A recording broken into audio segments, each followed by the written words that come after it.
Welcome to Spark STEM Scholars. Well, hello there, folks. Welcome to SHSAT Math Foundations. Today, we'll be going over the basic foundational concepts that you need to know for the SHSAT Math section. This presentation was brought to you by Spark STEM Scholars. Now, the first term that you need to know are integers. Now, all integers are whole numbers. Now, what I mean when I say all integers are whole numbers is that integers are whole numbers. So we have numbers like 1, 2, 3, 4. They're all whole numbers. They don't have any decimals points in them. And integers are all whole numbers from negative to positive, including 0. So let's say you got a number line right here. Right? So you got all whole numbers from negative to positive, including 0. So you see, you can have this entire number line right here. And all these dotted lines here are all integers because they're all whole numbers and they're from negative to positive, including 0. So all these numbers here are integers, but integers cannot be in between these numbers because if they are, then that would not be a whole number. So let's give you an example here. So for example, let me ask you a question here. Is 17.5 an integer? No, 17.5 is not an integer. Right, so let's say you got another number, right? So let's say you got -1. Is -1 an integer? Yes, -1 is an integer.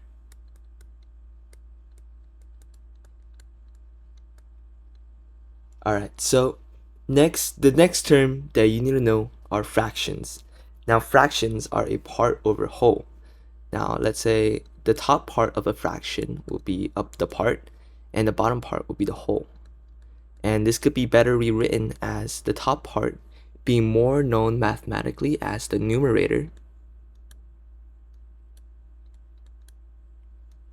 and the bottom part is known as the denominator.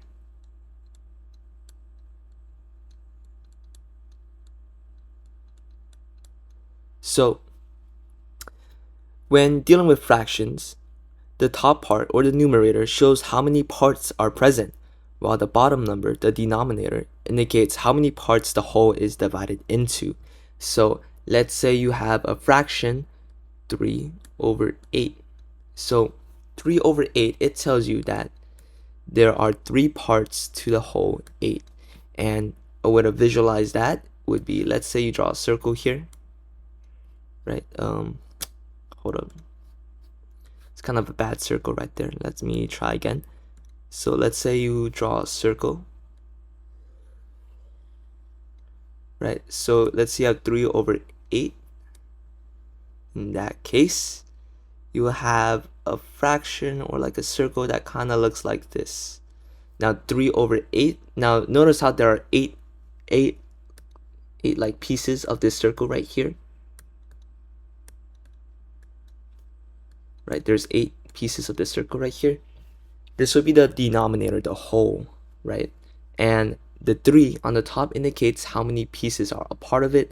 So in this case, it's 3/8, so that's your fraction, 3/8, like that. All right, so fraction is just telling you how many parts the whole is divided into. So there's 3 parts of the whole right here.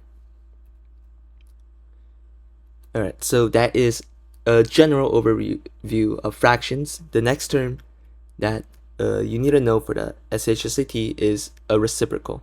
Now, a reciprocal is what you would do to a fraction. Now, the reciprocal of a fraction is the inverse of that fraction, but with the same sign as the original fraction. So basically, let's say you have 3/8 again. The reciprocal of 3/8 would be 8/3. This is, let's say, fraction This is the reciprocal of 3/8, right? So now basically what you do with a reciprocal is you would take the numerator, flip it upside down, take the denominator and flip it upside down. So basically reciprocal, just think of it as you take a fraction and you just flip it upside down to get the fraction upside down, 8/3, right? And that's basically the reciprocal. And this also works for negative numbers. Let's say you have -3/8, right? You flip it upside down, right? You would still have -8/3, right? So the negative stays here, doesn't really do anything to the negative. It's just a reciprocal. You'll flip the fraction upside down and it does not change the sign at all. All right, now the next term that you need to know is an even and odd. Now, even and odds, they include all integers such as 0, positive numbers, and negative numbers.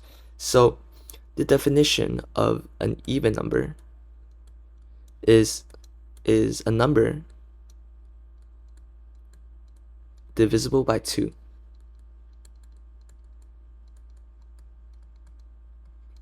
And the definition of an odd number is a number not divisible by 2.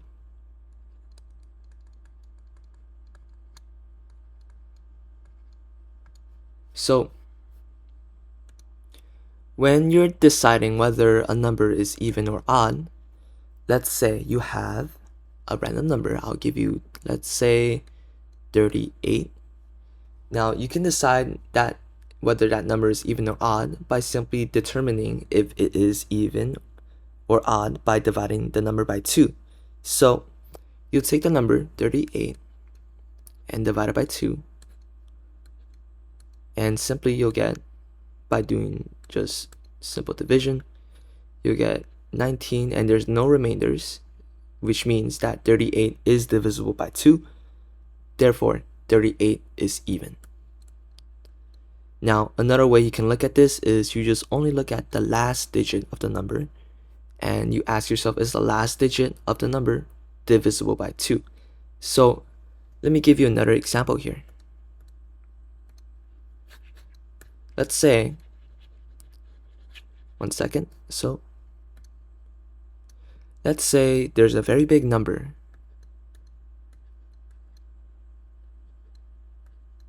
Right, let's say you have 218,096. Right, this very big number, if you divide it by 2, that'll take too long.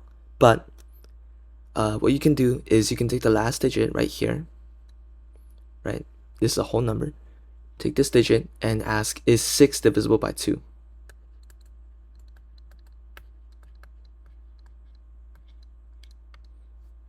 And if 6 is divisible by 2, which it is, you get 3 and no remainders, then that means this whole number here is even.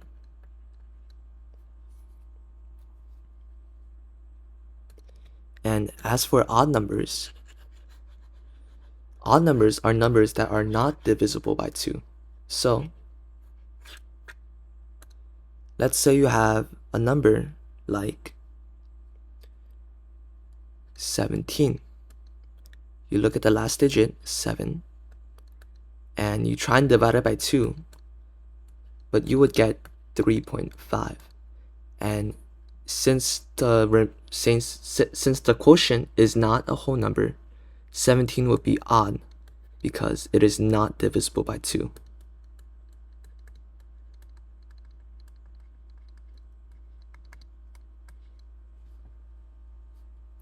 And that's the case for odd numbers. Now, a quick general rule of thumb to know is for even and odds is you want to look at numbers here, the last digit, and a quick way to organize them is usually even numbers would end in 0, 2, 4, 6, and 8, while odd numbers would end in 1, 3, 5, 7, and 9. And this is the case for both positive and negative numbers. So if you have negative 315, because there's a 5 at the end, this would be an odd number. So, and another special case would be 0 itself. Now, 0 itself would be an even number because it's 0. Right? These are just some special cases here, but just know that this is the general rule for determining whether a number is even or odd. You just want to try and know the numbers that end here for even and odd here. But generally, an even number is a number that is divisible by 2, and an odd number is a number that is not divisible by 2. So moving on to the next term that you need to know would be consecutive numbers. Now, consecutive numbers follow each other in order from the smallest to the largest with an equal gap in between them. Now, on the SHSAT, there'll be questions that give you a list of consecutive numbers. Now, some examples of consecutive numbers can be anything. Now, you can see here that 0, 1, 2, 3, they are consecutive numbers. I spelled that wrong. They are consecutive numbers here. 0, 1, 2, and 3 are consecutive numbers. And you can also have negative consecutive numbers like -4, -3, -2, and -1. These are also consecutive numbers.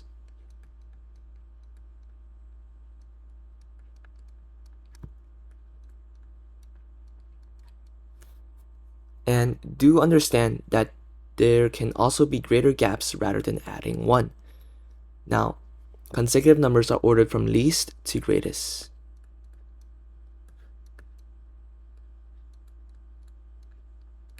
So, you can have consecutive numbers with gaps of 2, like -3, -1, 1, and 3.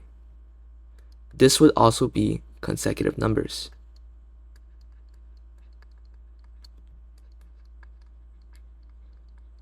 And on the SHSAT, they may call this set of consecutive numbers odd consecutive numbers because these numbers are all odd numbers.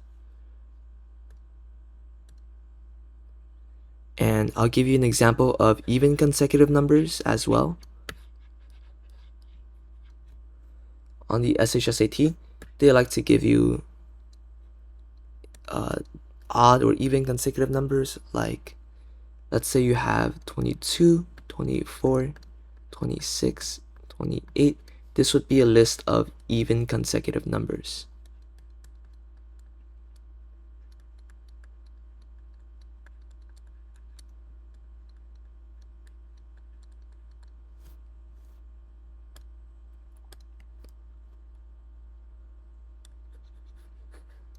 Alright, so I'm going to give you an example, and you try and name what type of consecutive number this is.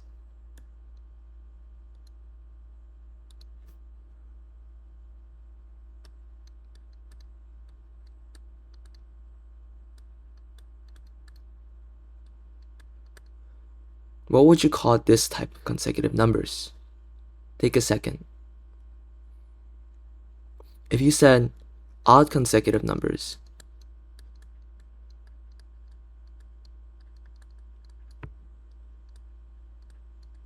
you would be correct. And that is pretty much consecutive numbers for you. Numbers that are ordered from least to greatest, that have equal gaps in between them. In this case, this is adding by 2. In this case, this is adding by 1. And you could even have consecutive numbers that are adding by 3 or 4 or so on. Next up are prime numbers. Now, let's give you the domain of the prime numbers. Prime numbers generally are only within the range from numbers from positive integers greater than 1 and prime numbers are only divisible by 1 in itself. So prime numbers can only be from 0 all the way to positive infinity. This is the domain of prime numbers. You cannot have a negative prime number. So if a question asks you which numbers are prime, then immediately cross out the negative number. So a prime number is a positive integer greater than 1 that is divisible by itself. This means that the only factors of the prime number are 1 in itself. So let's give you an example of what is not a prime number first. So this is not a prime number. One example of a number that's not prime would be 32. Now 32, let's write out the factors of 32. Is it divisible by 1? Yes. What about 2? Yes. What about 3? No. 4? Yes. 5? No. 6? No. 7? No. 8? And this loops back around here like that. You'll notice how 32 is also divisible by 2, 4, 8, and 16. And the general rule of thumb where you're dealing with prime numbers are numbers that are only divisible by 1 in itself, 32 here. So 32 is not prime. Now, an example of a prime number would be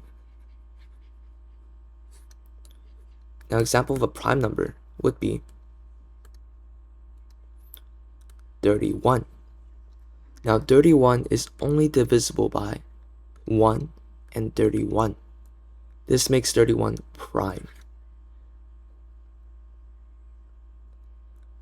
Now, generally when dealing with prime numbers, you can immediately eliminate numbers that end in any even number because all even numbers are divisible by 2.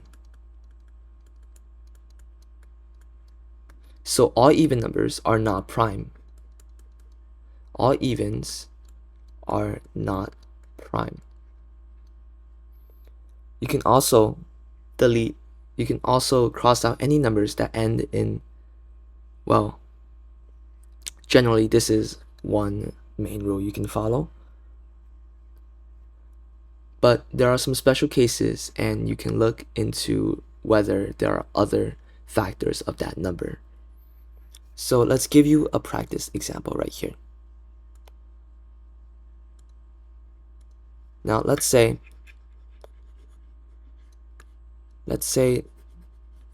you have the number 45. Is 45 a prime number? Take a second here and think about the factors of 45. A prime number is a number that is only divisible by 1 in itself. Is 45 a prime number? If you said no, you'll be correct because 45's factors are 1, 3, 5, 9, 15, and 45. 45 has many other factors and since its factors are not 1 in itself, 45 is not a prime number. So 45 is not prime.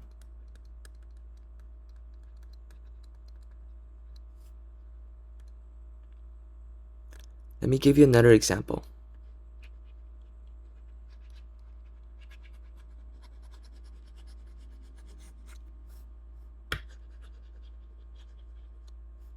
Again, I'll write out the rules of what a prime number is. A prime number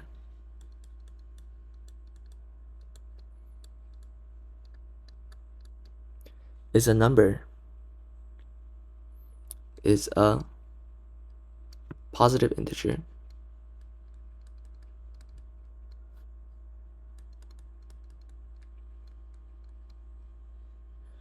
Greater than 1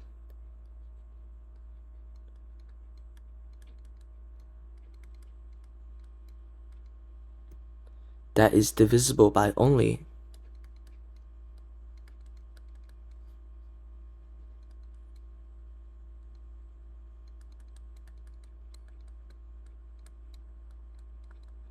one and itself.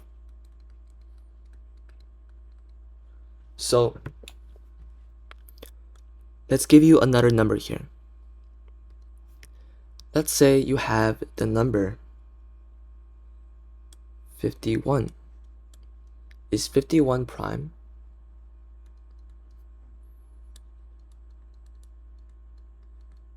We'll give you a second here.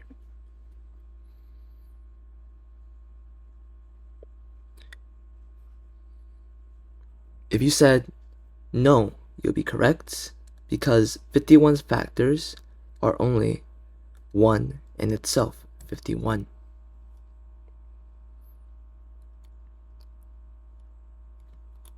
That is the basics of prime numbers. Now, just a quick note here. As for evens, the only exception here would be 2. 2 is a prime number here because 2 is only divisible by 1 and 2. So generally this rule will only apply like for larger numbers here.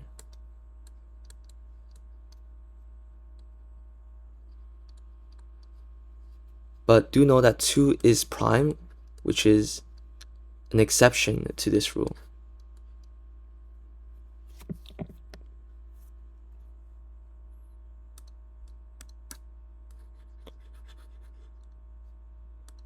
Alright, let me rewrite that.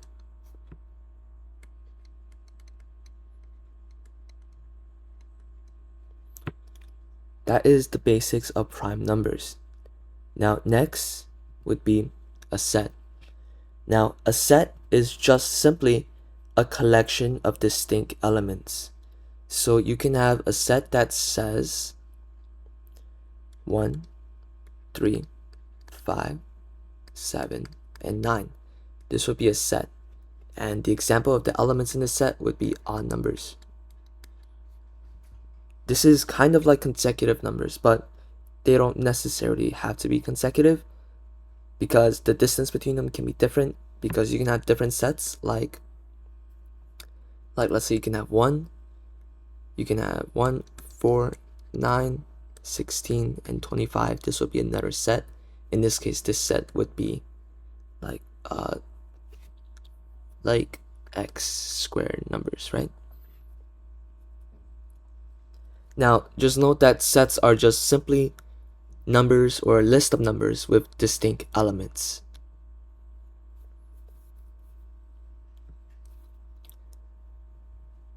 Right, so think of any set that has like shares similar properties or like are connected in any way. It can be a set. So you can have multiples of 3, like 3, 6, 9, 12, and 15. This could be a set too, right? Multiples of 3. Just any set of numbers with distinct elements would be a set. Those are some basic terms. Next, we're going to move on into translating English into math. Now, when we're talking about equivalence in word problems, equal to, some words you need to look out for in word problems would be that correlate to equal would be equals, is, equivalent to,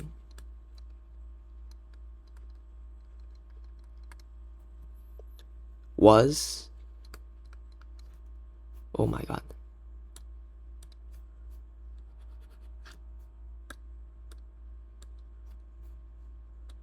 was, will be,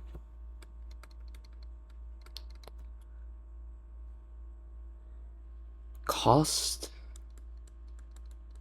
has, and so on. Now, Now you can read some of these terms here, and most of it will correlate to equivalence, but mostly it will take some common sense. So let's say a question says a banana costs as much as an apple, right? So this term here, as much as, will indicate that a banana would be the same price of an apple, right? So this phrase here would indicate equivalence.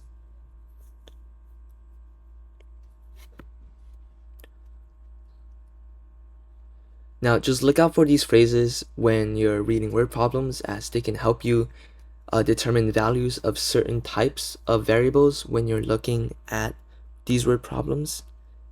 And moving on to the next term, which is multiplication. Now when dealing with multiplication, you'll have more words like times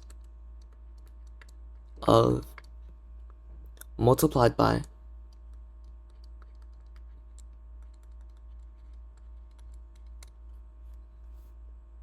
product of,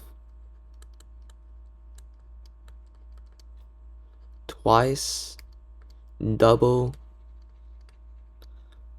by, so on. Right? Some of these terms will indicate multiplication. So let's say you have the price of a banana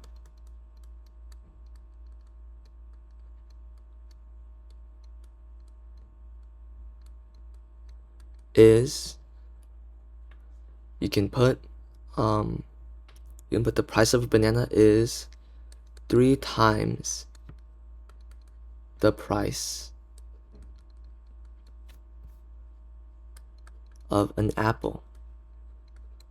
Now in this case, you'll see the price of a banana would be 3 times the price of an apple. That means 3x, or 3 times more, meaning that an apple, mean that the banana, let's say A, would be the price of an apple, right? Then you'll understand that a banana will be worth 3A, because this is 3 times an apple, and a banana will be worth 3 times an apple.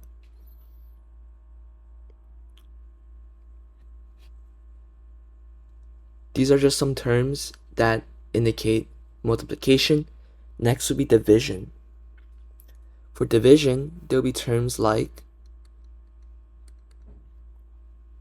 divided by, per, out of, each, and ratio. So let's say there's a question that says there are 4 bananas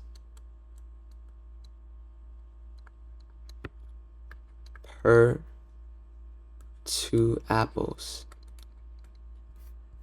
right? How many bananas are there per apple? In this case, you can see here there are some words that's like, it says per and per here, and this per here indicates division, especially when you're using context clues here. You understand that there's 4 bananas per 2 apples. So let's say for every 2 apples there are 4 bananas, and the problem is asking us how many bananas are there per apple. So how many bananas are there for 1 apple? We'll have to divide this here, 4 over 2, right? We'll have to convert it to 1 and then x here, right? One thing I'll do here is cross multiply. 4 is equal to 2x divided by 2 divided by 2. X is equal to 2. So here you'll understand that for every apple there would be 2 bananas. Right. Another way you can look at this is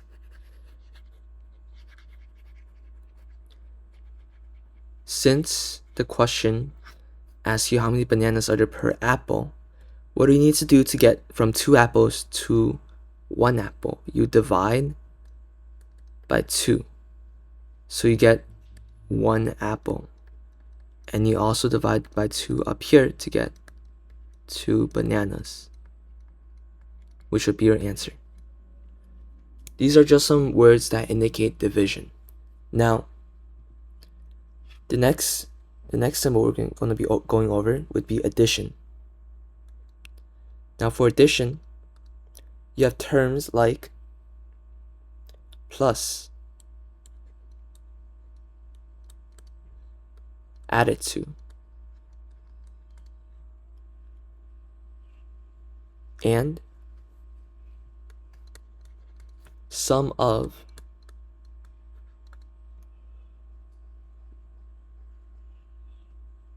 sum, combined,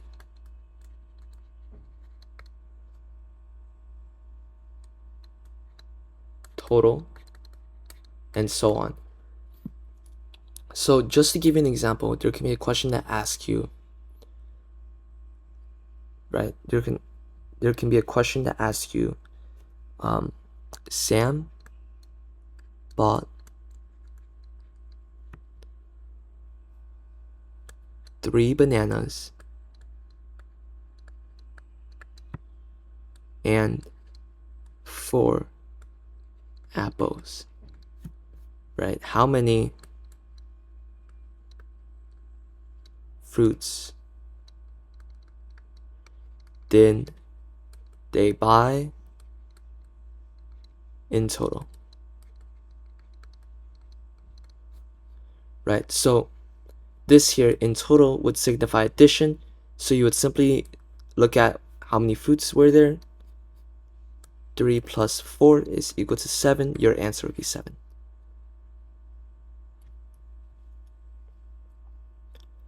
Right, so in total here would signify addition. So look at some of the keywords here and context clues, and you can find the answer to the problem. Next is subtraction.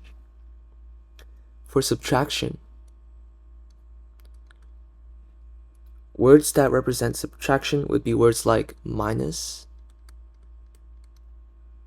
subtracted from,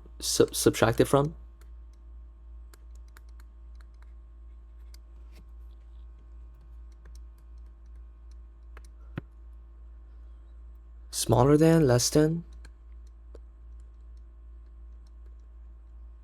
and less than.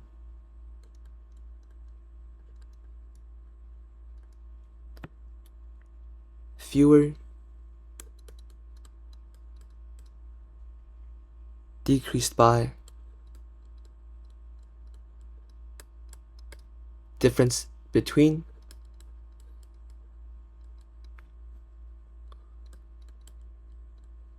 and so on. Now, there could be a question that says there are 16 bananas and 6 apples. Right, so what is the difference between?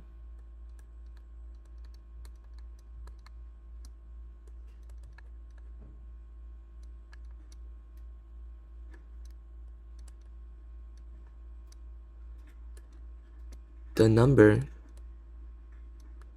of bananas and apples.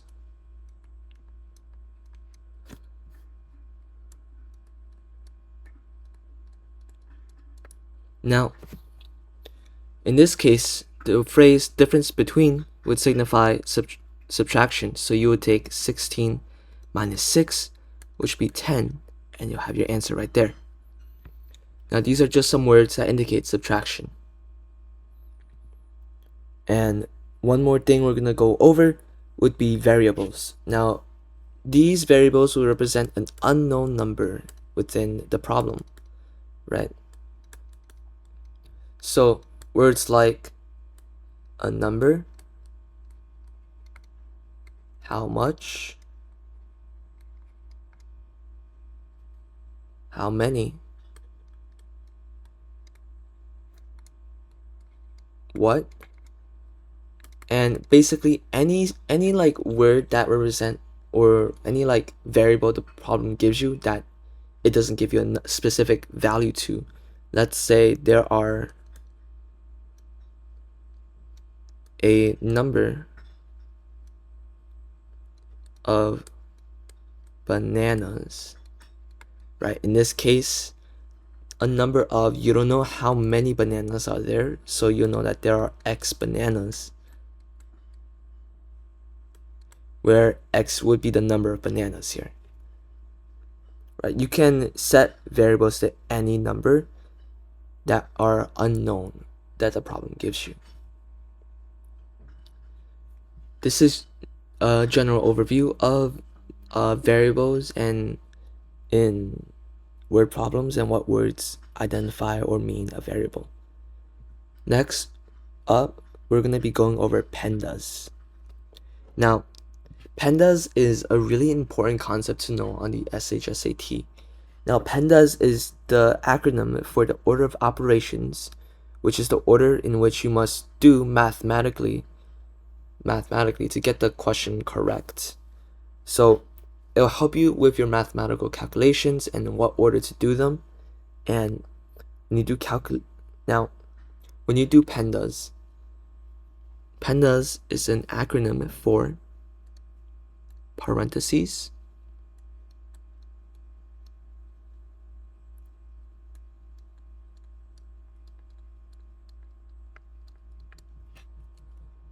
pandas is an acronym for parentheses, exponents,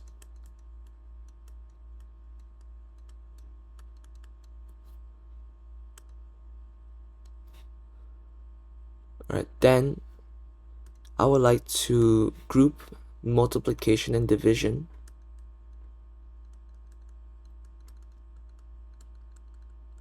and division,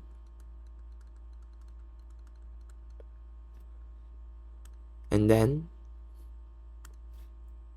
it's addition and subtraction. Now, following this order of operation from the top to the bottom will be how you would do pandas correctly.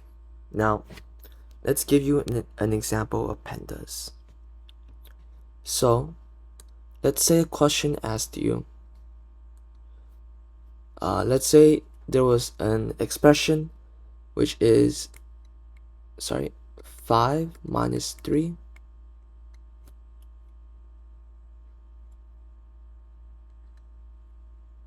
squared plus 4 times 3 plus 2 minus 1. How would you use pandas here to do the order of operations correctly and get the correct answer? Now, first you want to look at parentheses. Are there anything in parentheses we can do? Now, yes, there is. There is these two parentheses right here, in which we can do 5 minus 3, which is 2, and 3 plus 2, which is 5. Now we're left with these parentheses within the parentheses. Now, we're left with these numbers that are a result of the parentheses, and next we can look at the exponents, which is this right here, which we can then square 2 here to get 4. And you will then move the equation down to get 4 plus 4 times 5 minus 1.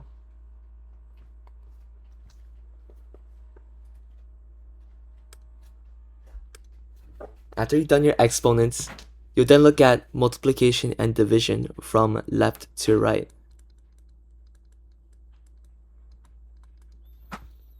Right, so there's addition, 4 times 5 minus 1. Now, when you have a number against the parentheses like this will indicate there is multiplication happening. You'll take this number and multiply it to whatever is inside the parentheses. So you would do 4 times 5, which is 20. And there's no more operations that are multiplication or division, so we'll move on down to addition and subtraction. Finally, after that, you have 4 plus 20 minus 1, and you'll simply do it from left to right.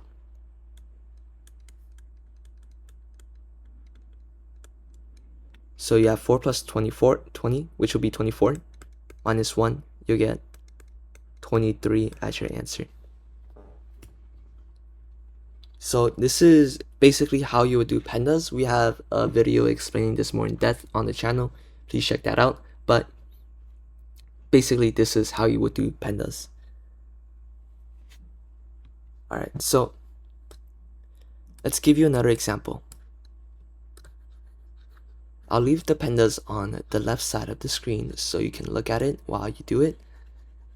But I'm going to write it out. You guys try and solve the problem. And I will then solve it to see if you got it correct. So let's say you have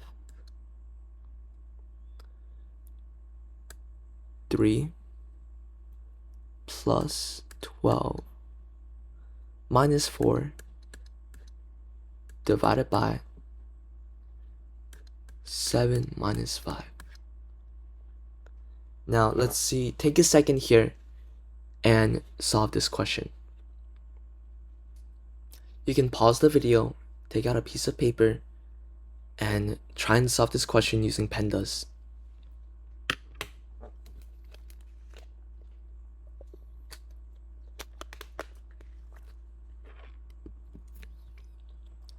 Okay, so hopefully you've solved the question by now. And we'll solve this problem using pandas. First, we'll do what's in the parentheses. We have 12 minus 4, and over here we have 7 minus 5. So we'll simply bring this down. 12 minus 4 would be 8, and 7 minus 5 would be 2. What we have left would be 3 plus 8 divided by 2. Moving down, there's no exponents, so we immediately move to multiplication and division. And there's no multiplication however there is division. And we move from left to right here. This would be the only division that's happening. So then we'll do 8 divided by 2, which would be 4. Finally, we will then have 3 plus 4. And we'll simply do addition here, which will get us 7 as the answer. Hopefully you also got 7. And that is an overview of pandas.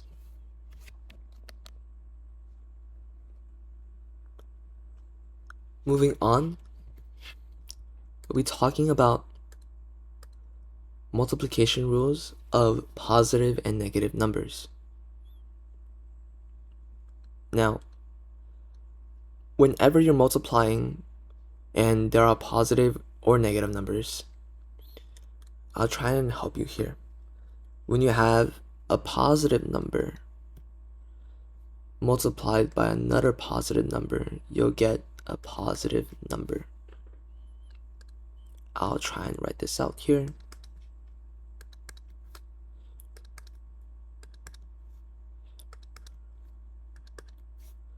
Alright, next, if you have a positive number multiplied by a negative number, you'll get a negative number. And this can be switched where you can have here, you can also have a negative number times a positive number, which will also be negative. Now, finally, if you have a negative number multiplied by another negative number, you will then have a positive number. This is the general rule for multiplying positive and negative numbers. Now when you're multiplying positive and negative numbers, follow these set of rules to try and get every single question correct. And the thing is, this also applies to division. So since this also applies to division, a positive number divided by another positive number will result in a positive number. A negative number divided by a positive number will also result in a negative number. And a negative number divided by a negative number would result in a positive number. So let me give you an example of how this works. Now remember this rule here. Alright. So let's say you have 6 divided by negative 3 times negative 2 times 4. So first we look here, 6 divided by negative 3. Since this is a positive and a negative number, this is going to result in a negative number because here there's only one negative being divided and the other number is a positive, so this would be negative 2. Right? Next, you have negative 2 times negative 2. Negative 2 times negative 2, these are two negative numbers. And a negative times a negative would be a positive, so you'll get just positive 4. And then you have 4 times 4 here, which is equal to 16. Now, this is just an example of multiplying positive and negative numbers. Moving on now,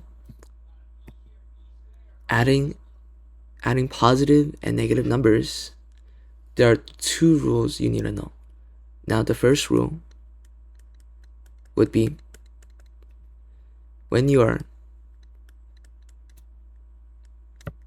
adding a negative,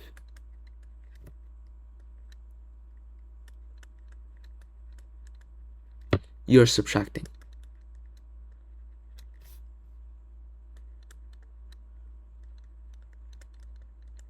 Now, one example of this would be, let's say you have 2 plus negative 5.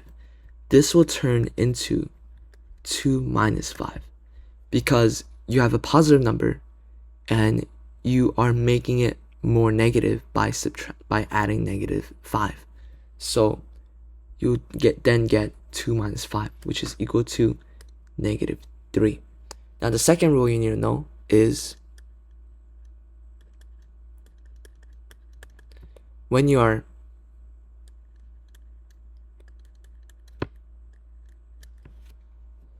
subtracting a negative,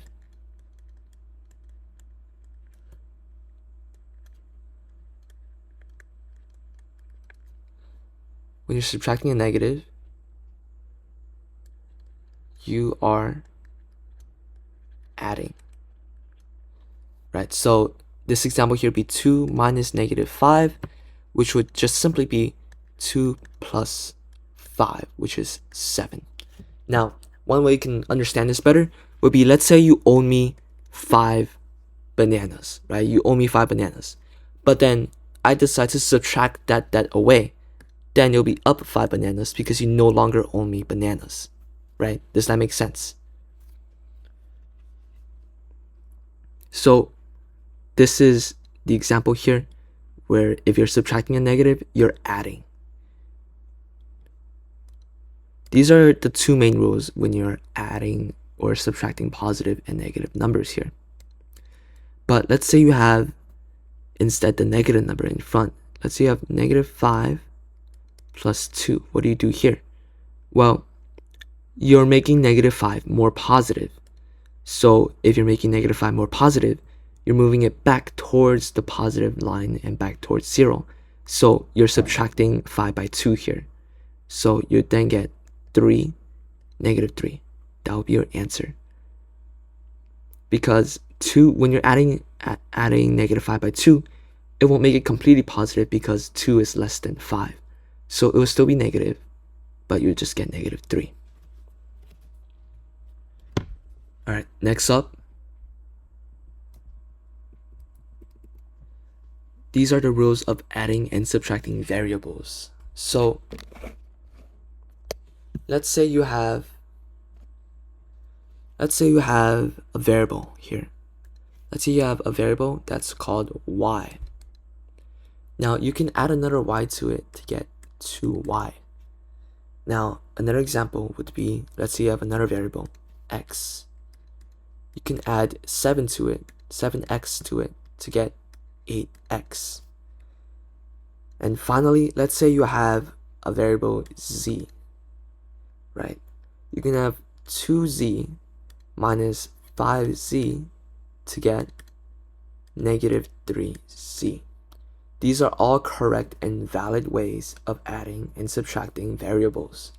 And to prove to you that these are correct ways of adding and subtracting variables, let's say that y is equal to 5. In this case, when y is equal to 5, you'll have 5 plus 5 here. We'll bring this equation over. We're substituting y with 5 here to check the validity of this equation. We have 5 plus 5 is equal to 2 times 5. Now 5 plus 5 would be 10, and 2 times 5 would also be 10, so this would be correct. Now next, let's say x here. X is equal to 5 also. Right here, we will have 5 plus 7 times 5 is equal to 8 times 5. Now, 7 times 5 here would be 35. We will have 5 plus 35 here to get 40, which is equal to 8 times 5, which is going to be 40. This would be correct. And finally, what you have here is 2z minus 5z equals negative 3z. Let's say z here is equal to, let's say z here would be equal to 5. You'll have 2 times 5 minus 5 times 5, which is equal to negative 3 times 5. So 2 times 5 here, that's a positive times a positive, you get 10. Now, negative 5 times 5 would be a negative times a positive, which would be negative. So this would be minus 25, which is then equal to negative 3 times 5, which would be a negative times a positive. So you'll get negative 15. Now 10 minus 25 would be negative 15. So therefore, this equation here would be correct. Now, a way of adding and subtracting variables that is not correct is, let's say you have 3x plus 2y. Now, the question here is 3x plus 2y equal to 5xy? Is this correct? Take a second here and think for a second. Is this question correct? If you said yes, you would be wrong. Here's why. So, the way we can check if this is correct or not is, when you're adding and subtracting variables, you only add the like terms. What I mean by like terms would be, if you look here, right, x is a variable and 3 is the coefficient. 2 is the coefficient and y is the variable. You can't add x and y together because this xy here will be multiplying, right? This sign here, it will indicate multiplying. So xy, that means multiplying x times y. So the reason why this is not correct, I think a better way to show you would be to plug in values for x and y. So let's say x would be equal to, let's say 5, and let's say y here would be equal to 2. Now, we'll solve this equation here by doing, here, let's say x would be 5, this would be 3 times 5, which would mean that this would be 15. Then you can add 2 times 2, 2 times y, which is 2, which will be 4. And then this will be equal to, let's see if this is equal to what this is equal to. So then you'll have 5 times 5, which is x here, to get 25. Then you multiply again by 2 to get 50. And the question here is 15 plus 4 equal to 50? Now, 15 plus 4 is going to be 19. And 19 is not equal to 50. So you can see here that you cannot add 3x and 2y to get 5xy. That would be simply incorrect. Now, another way I like to phrase this is you cannot add a banana and you cannot add a cat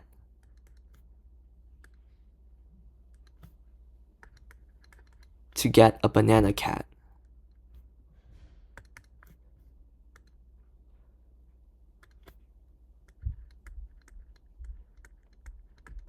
This is not correct, right? You cannot add a banana to a cat to get a banana cat because they are completely two different things, and this is how you would treat variables here, right? So this is how you would treat x and y here. You cannot add a banana to a cat to get a banana cat. So these are the rules of adding and subtracting variables. Next, we're going to be going over multiplying and dividing variables. So when you're multiplying and dividing variables, all right, let's say you have here, let's say I'll give you 4x, oh, sorry. So you have 4x times 6y. All right, so what you would do is you would multiply the coefficients separately. Now, the coefficients here are 4 and 6. So this will be equal to 4 times 6. And then you will also multiply the variables separately, which will be x times y. So notice how you will multiply them separately like this. All right. So then when you multiply them separately, you'll get 4 times 6, which is equal to 24, and x times y, which is equal to xy. So in this case, when you're multiplying, you can indeed get xy. So what you can also do is variables or numbers just outside of a parentheses are multiplied by each term inside the parentheses. Now, an example of this would be 3 times, let's say 3 times 5x plus y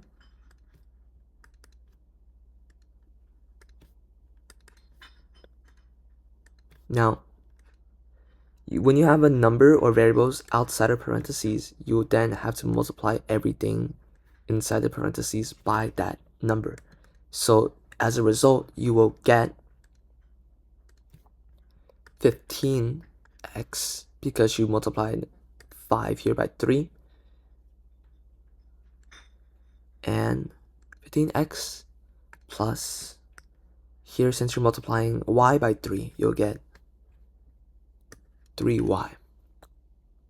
Right, that is how you would multiply numbers outside of parentheses. And when you're dividing variables with coefficients, simplify the expression and cancel like terms. So let's say you have a very simple one here, right? So I'm going to erase all this because we're moving on to division. When you're dividing variables, let's say you have x divided by y. This is really simple. All you would do is simplify it into x over y. Right, but let's say you have something more complicated. Let's say you have 18x divided by 6y. Now 18x divided by 6y would be equal to 18x over 6y. Now this is further divisible because, as you notice, 18 is divisible by 6. So what you can do is you can divide the top by 6 and divide the bottom by 6. Right? This is the way here. You can do this here because what you do on the top and you do on the bottom to make the fraction equal. So this would then become 3x divided by y. Alright, and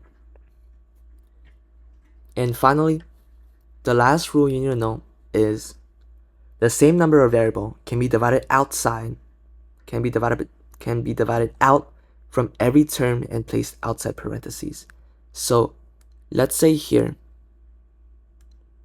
you have 21x plus 7y.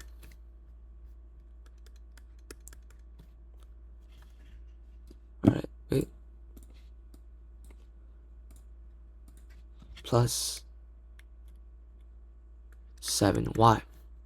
Now what you can do here is, since 21 and 7 are both divisible by 7, you can set this equal to 7. You can divide out the 7 from both 21x and y and get 7 times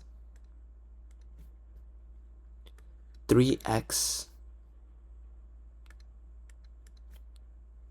plus y. This will be especially useful and a lot in like some SHSAT math problems, which is like a lot more difficult, but this can very much help you solve a lot of questions on the SHSAT, and this would be a pretty important concept to know. And to show you that they're both equivalent, you can still multiply here 7 times 3x and 7 times y to get, you can still get 21x plus 7y, just like that, and they're both equal, right? So this is why you can divide out these 7, because both of them share 7 as a common factor. Okay, so that wraps up this lesson of SHSAT Math Foundations. And as an overview of everything you've learned in this lesson, here is a challenge question. If n is equal to 5 and t is equal to 12, what is the value of 2n plus 4 times 3 minus t minus 5 times n minus t all over or divided by 3t minus 2 times n minus 11. Now, take a second or minute, take out a piece of paper and a pencil, and try and solve this question.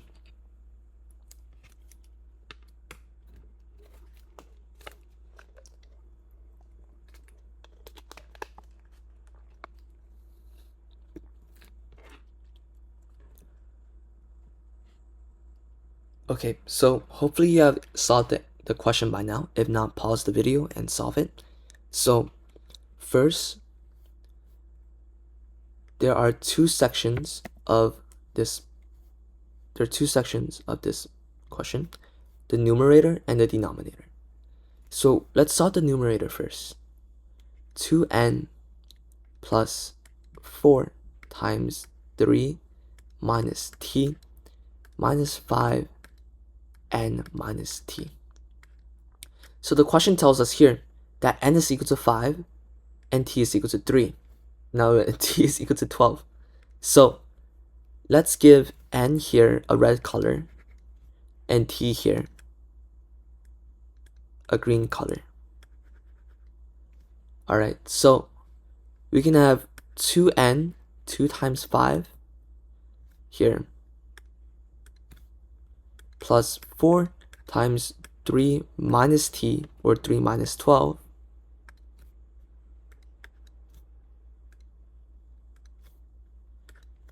minus 5 and n minus t, which will be 5 minus 12.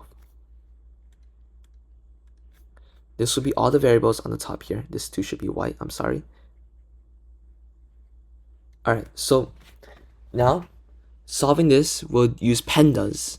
Parentheses first, then exponents, multiplication, then division, and then addition, subtraction. So we'll solve what's in the parentheses, 3 minus 12.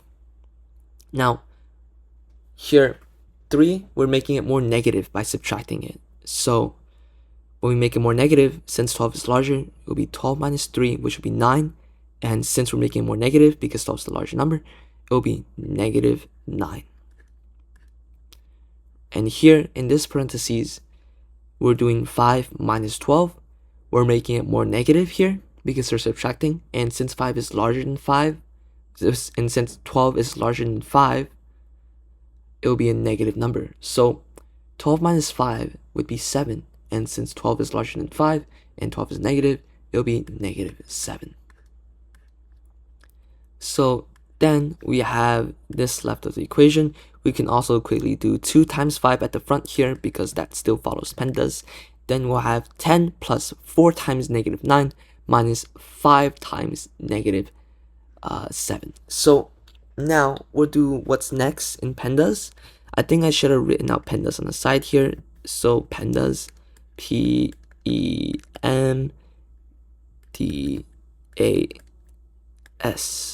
Please excuse me, my dear Aunt Sally. So now we do multiplication, and when there is a number here with a parentheses at the front like this will be multiplication. So 4 times negative 9. Remember our multiplication rules of negative numbers. A positive times a negative will be negative. So 4 times 9 will be 36. And since we're multiplying a positive by negative, it will be negative 36. So we have 10 minus 36. And here we have negative 5 times negative 7. They're both negative. A negative number times a negative number will be positive. So we'll get plus 36. Oh, plus 35. Alright, so then we have 10 minus 26 here. We're making 10 more negative by 36. So this will be negative 26. We'll get negative 26 plus 35. So negative 36 plus 35, we're making 26 more positive. So we're going to have to do 36. We're going to have to do 35. Sorry, we're going to have to do 35 minus 26, which is going to be, sorry, let me make this more neat. So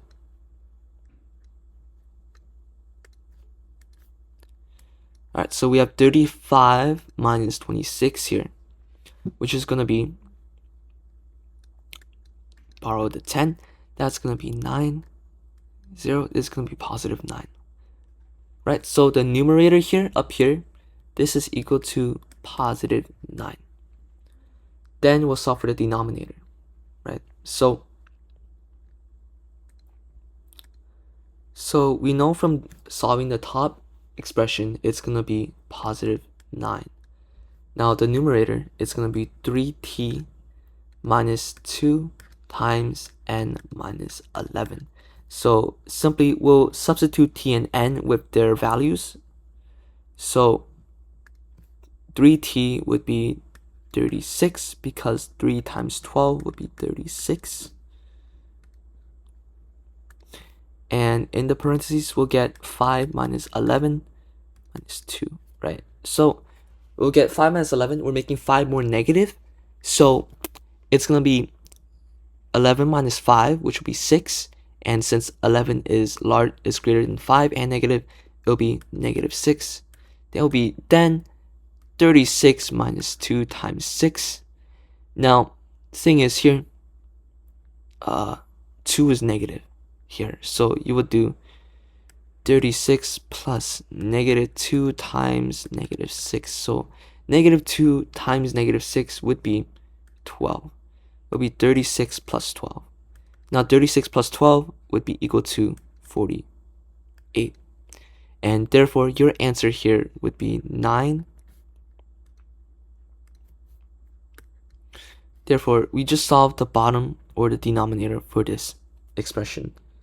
So now our answer is going to be 9. Our answer is going to be 9 over 48. But we are not done yet. Because the top and bottom are both divisible by 3, we can find the simplest form of this fraction by dividing the top and bottom by 3. So 9 divided by 3 will be 3, and 48 divided by 3, well, 30 divided by 3 will be 10, and 18 divided by 3 will be 6. So it'll be 3 over 16. So if you got 3 over 16 as your answer, you'll be correct. Thank you so much for watching this lesson. This lesson was brought to you by Spark STEM Scholars, and this was the foundations of SHSAT math. We'll see you again in the next lesson.